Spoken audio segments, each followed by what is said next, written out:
Bem, nesse vídeo aqui, gente, eu vou estar abordando com vocês um tema que é bastante relevante socialmente, né, e clinicamente também, e ao mesmo tempo é um tema bastante complexo, no sentido de que as variáveis que atuam nessas condições são variáveis muito heterogêneas e que as pesquisas, né, os estudos que existem sobre essa temática ainda são bastante escassos, né, e muito controversos em relação às causas dessas condições, ao desenvolvimento das condições e o prognóstico,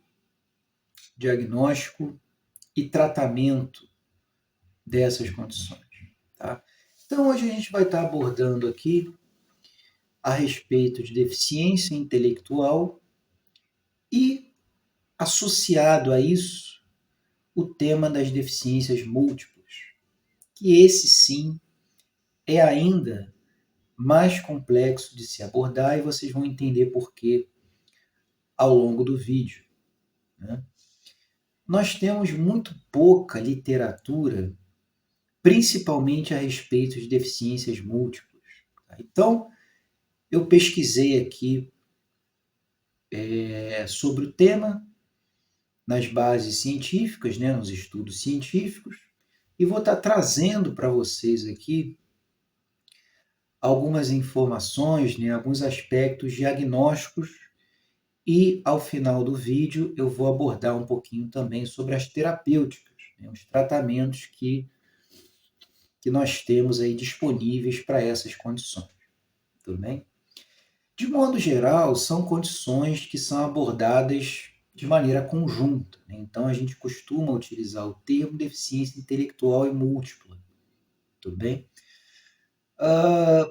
Por que eu falei que essa temática, né, é uma temática socialmente relevante? Né? Ela não tem só uma relevância clínica. Porque quando a gente está falando de pessoas com deficiência, né, ou, usando um termo mais preciso, pessoas atípicas, né, a gente está falando sempre da questão da inclusão.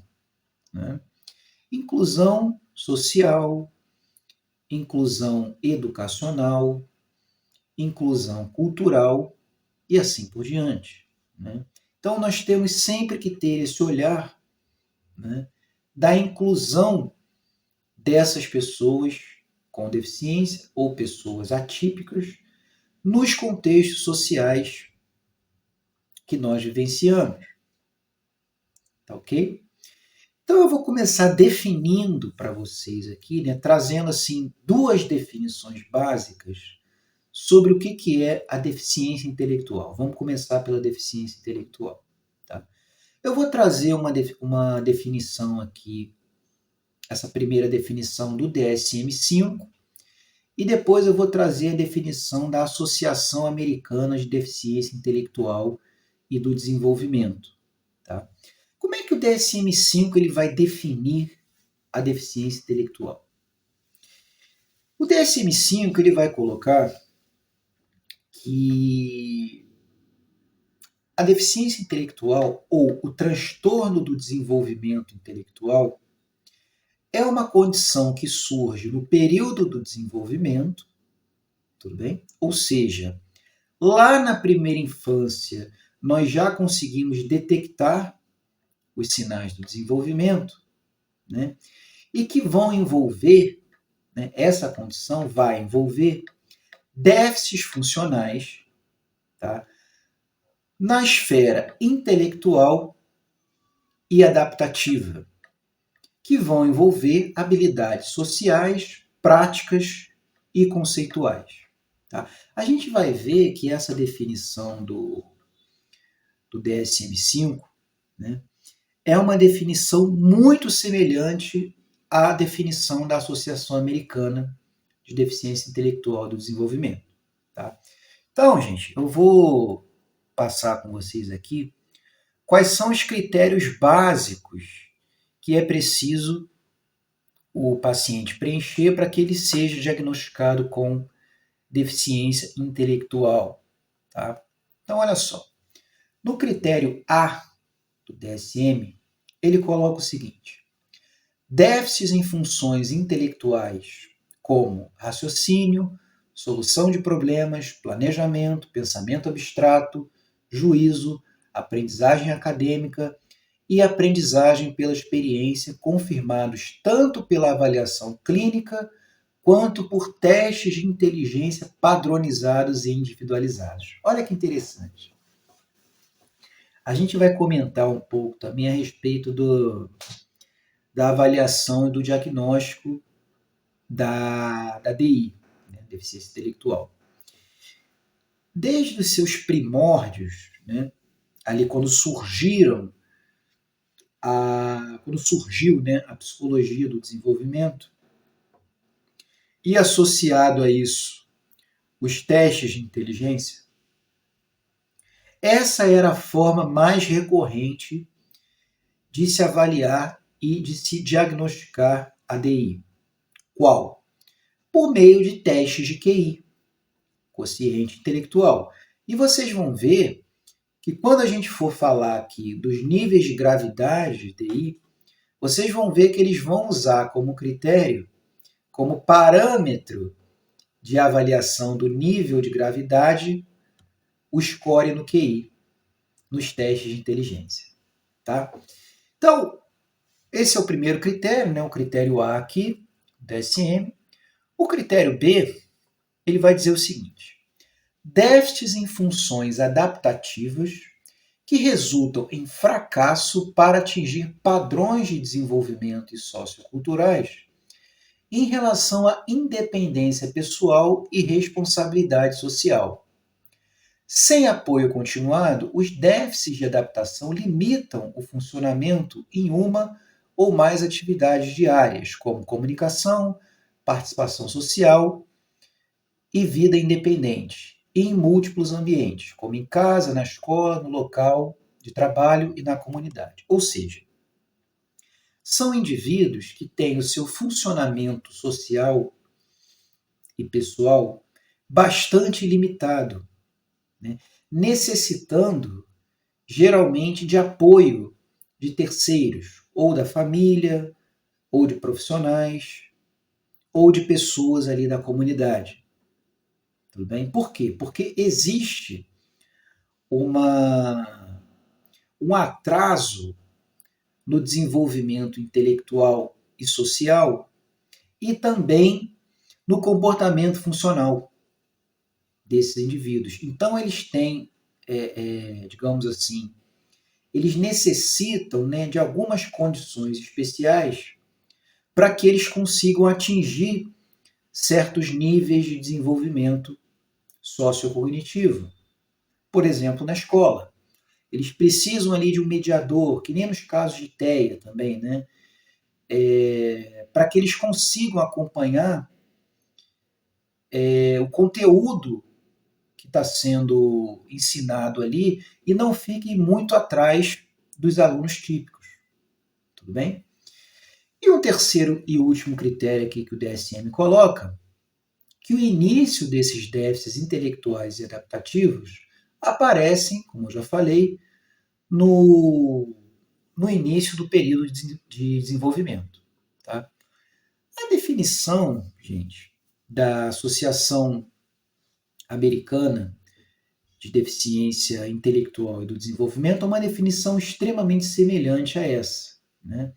Eles vão definir da seguinte maneira: é uma deficiência caracterizada por limitações no funcionamento intelectual e no comportamento adaptativo, que vão envolver, tal como o DSM colocou, habilidades sociais, conceituais e práticas. Tá? Normalmente, né, pessoal, como eu já coloquei, a deficiência intelectual ela surge antes dos 18 anos. Né?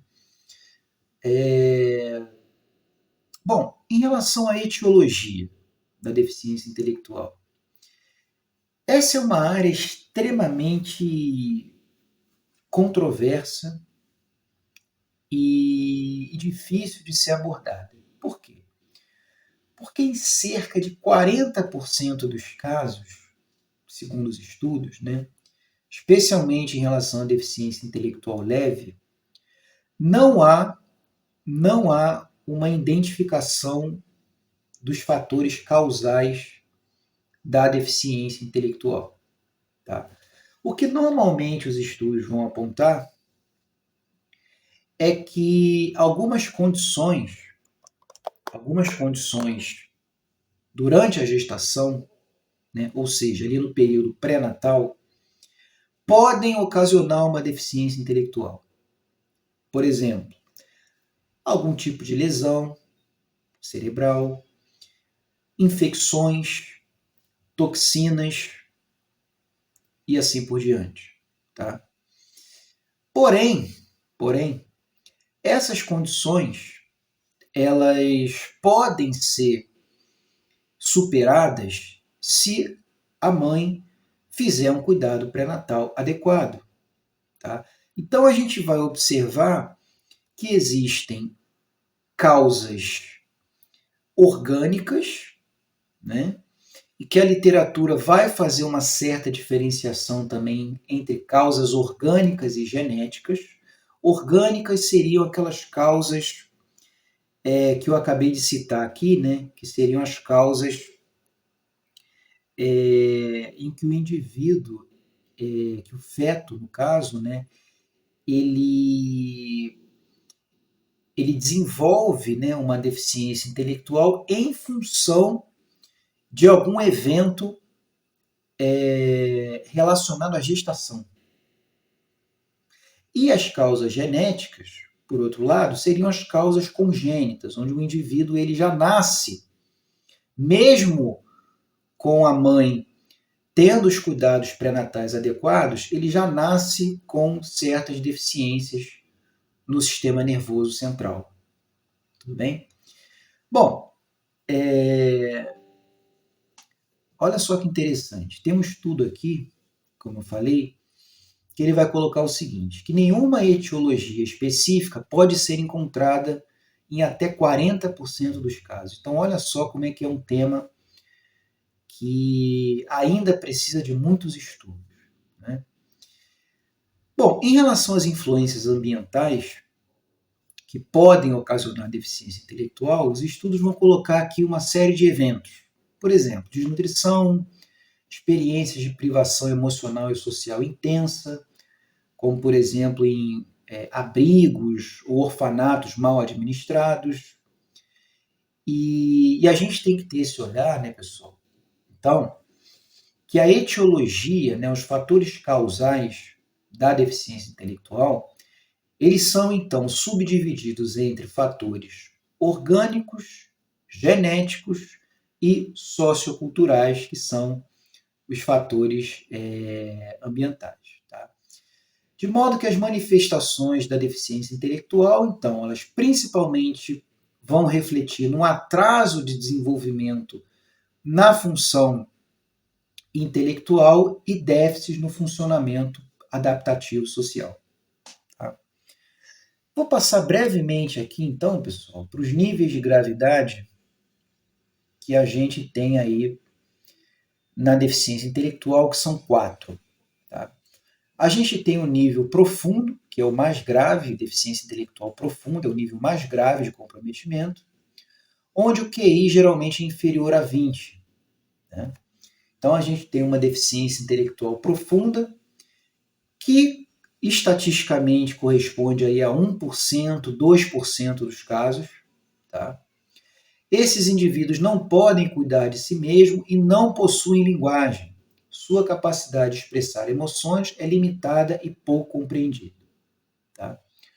O segundo nível é o nível grave, tá? Que onde o QI é geralmente entre 20 e 34. Tá? Essa deficiência intelectual responde aí por 3% a 4% dos casos, né? E cada aspecto do seu desenvolvimento nos primeiros anos é bastante atrasado. Tá? Eles têm dificuldade em pronunciar palavras e têm um vocabulário bastante limitado. O nível moderado, onde o QI é geralmente entre 35 e 49, e a ADI moderada, ela responde por cerca de 12% de todos os casos. Né? A capacidade de aprender do indivíduo e pensar logicamente é prejudicada, mas eles são capazes de se comunicar e cuidar de si mesmos com algum apoio. E, finalmente, a gente tem aqui a DI leve, que é a maioria dos casos. Né? O QI é geralmente entre 50 e 69 e são responsáveis por cerca de 80% dos casos. Então, olha só como é que estatisticamente é a deficiência mais, é o nível, né, de gravidade mais frequente. Né?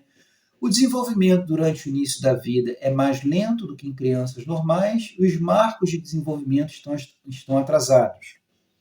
No entanto, eles são capazes de se comunicar e aprender habilidades básicas. Sua capacidade de usar conceitos abstratos, analisar e sintetizar é prejudicada, mas podem adquirir habilidade de leitura e informática. Normalmente, pessoal, os indivíduos com deficiência intelectual leve, eles têm um bom nível de comunicação ali verbal preservada, tá? Alguns comportamentos não verbais são comprometidos, tá? Mas eles conseguem também ter uma comunicação receptiva relativamente preservada, ou seja, a capacidade de compreender o que o outro está falando é uma capacidade que está preservada relativamente, e eles têm, em geral, um nível de independência e autonomia satisfatório, tá? Requerendo um apoio mínimo ali. E esse apoio, geralmente, ele é mais exigido nos ambientes educacionais, na escola e etc. Tá? Bom, quais que são algumas comorbidades muito comuns que vêm associadas à deficiência intelectual? Síndrome de Down, TEA, epilepsia, paralisia cerebral, transtornos de ansiedade, o TOD, transtorno opositor desafiador, depressão e outros. Tá? Bom, então, para finalizar o tópico aqui de deficiência intelectual, gente, é importante sempre ressaltar, claro, que esses indivíduos eles devem fazer parte integrante da sociedade, eles devem ser incluídos, né? E não devem ser segregados, marginalizados ou excluídos de qualquer aspecto da vida social. Tá? Ou alvos de preconceito, discriminação, esse tipo de coisa. Tá? Bom, falar um pouquinho então para vocês aqui sobre a deficiência múltipla. Né? A deficiência múltipla, gente, é uma expressão utilizada para se referir a um indivíduo que tem duas ou mais deficiências primárias associadas. Né? Essas deficiências, por sua vez, elas podem envolver vários aspectos. Então, por exemplo, pode ser uma deficiência física associada a uma deficiência psíquica, pode ser uma deficiência sensorial associada a uma deficiência física, ou seja, a gente pode ter várias combinações de deficiência em um mesmo indivíduo. Então, por exemplo, o indivíduo ele pode ser um deficiente visual, ter a cegueira, associado a uma deficiência intelectual. Então, aqui a gente tem uma deficiência sensorial associada a uma deficiência psíquica. Ou ele pode ter uma deficiência física associada a uma deficiência auditiva, a surdez. Também é um caso de deficiência múltipla. Ele pode ter uma deficiência intelectual associada a uma deficiência física, Então, a deficiência múltipla, né, é esse termo, né, essa expressão que é utilizada para se referir a essa associação de várias deficiências no mesmo indivíduo. Tá? É uma condição heterogênea que identifica diferentes grupos de pessoas, revelando associações diversas de deficiências que afetam mais ou menos intensamente o funcionamento individual e o relacionamento social desse indivíduo. Tá? Essas deficiências, por sua vez, elas vão acarretar num atraso no desenvolvimento global e na capacidade adaptativa, tal como a gente falou na deficiência intelectual. Tá? Então aqui os estudos eles colocam alguns exemplos aqui, né, que eu acabei de mencionar. Deficiência física e psíquica, sensorial e psíquica, sensorial e física, e o indivíduo ele pode ter os 3 tipos de deficiência associados, né? Ou seja, deficiência psíquica, deficiência física e deficiência sensorial, que aí seria o caso mais grave, né? O caso mais limitante dessas condições. Né? Bom, quando a gente vai fazer um diagnóstico e uma avaliação nos casos de deficiência múltipla, o que a gente tem que levar em consideração? A gente tem que considerar quais são os tipos de deficiência que o indivíduo tem, a quantidade de deficiências que ele tem e se essa e qual que é a deficiência primária, ou seja, aquela que tem o maior impacto em termos de comprometimento, em termos da limitação que ela causa no indivíduo, que vai ser o alvo da intervenção primária. Então a gente tem que considerar também qual é a abrangência do comprometimento que essas deficiências causam no funcionamento do indivíduo. Tá?